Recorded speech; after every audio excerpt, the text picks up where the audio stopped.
이렇게 전쟁으로 중동의 지금 긴장이 최고조에 달한 사이 아니 한박 웃음을 지은 사람이 있습니다. 자, 누구냐? 바로 북한 김정은입니다. 벨라루스 대통령에게 온갖 선물을 받고 엄청나게 흡족해했는데 그중에는 돌격 소총까지 있었습니다. 적들이 침공하면 사용할 수 있다 이런 심상찮은 말까지 오갔습니다. 골기 이공이고 상식여기 저게 가지고 저기서 해거든요. Спасибо. 고맙습니다. У нас положено за оружие деньги платить. 그러니까 우리는 전통적으로 무기를 받았으면 돈을 내야 하게 돼 있습니다. Не воевали сейчас наши люди, но стрелковое оружие всегда нужно будет для солдата. 그러니까 지금 군대도 어떻게 전쟁하던 시간에 군인들에게는 꼭 이런저런 무기들이 있어야 합니다.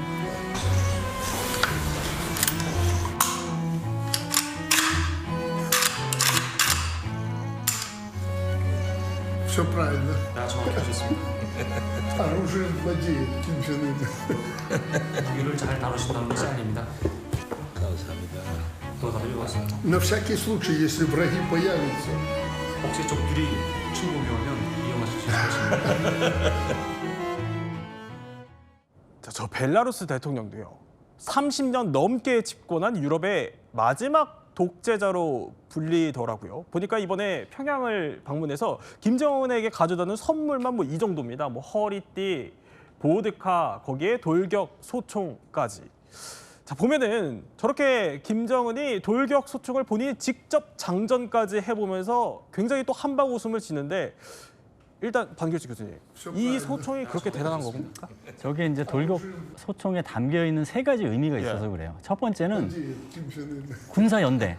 그 돌격 소총 자체가 이제 군사 연대를 굉장히 돈독히 한다는 의미가 갖고 있거든요. 그 러시아와 그 2024년에 북한이 군사 동맹을 맺은 것처럼 벨라루스하고 군사 연대를 하는 상징이 있는 거예요. 두 번째는 뭐냐면 외교적 확장.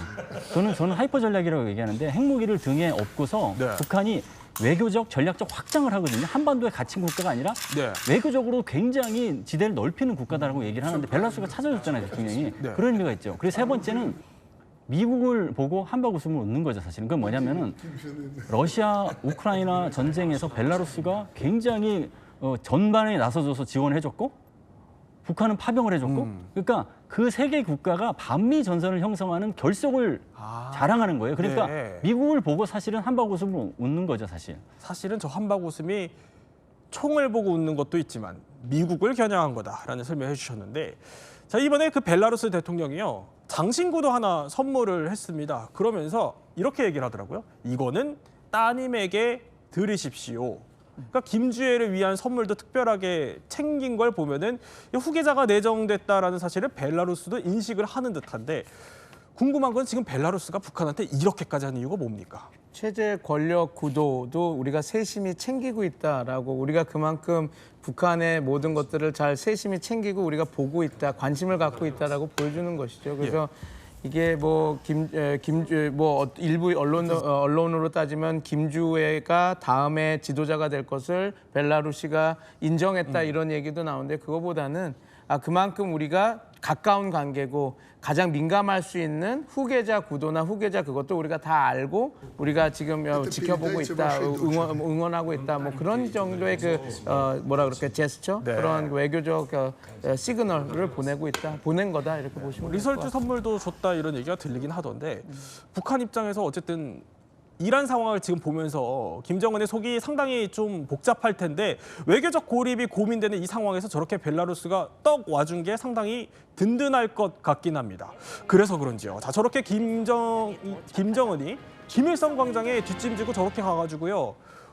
거의 예우를 다 갖추면서 극진하게 환영식까지 대대적으로 열어줬는데 이거에 이어서 보니까 아니 변길주 교수님 김일성, 김정일 시신 있는 저기 금수상 태양궁전까지 데려갔더라고요.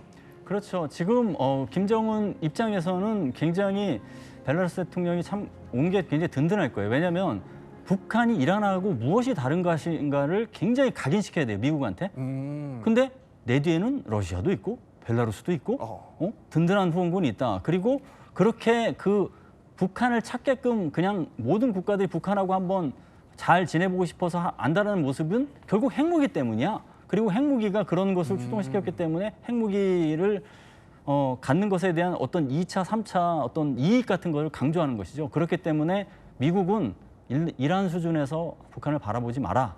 이런 메시지를 담고 싶어서 최대한의 포장을 하고 최대한의 외교적 성과로 과시하고 싶었겠죠. 미국 보란 듯 저렇게 최대한 성대한 환영식까지 열어줬다는 해석이 나오는 건데 눈여겨볼 장면이 하나 더 있었습니다.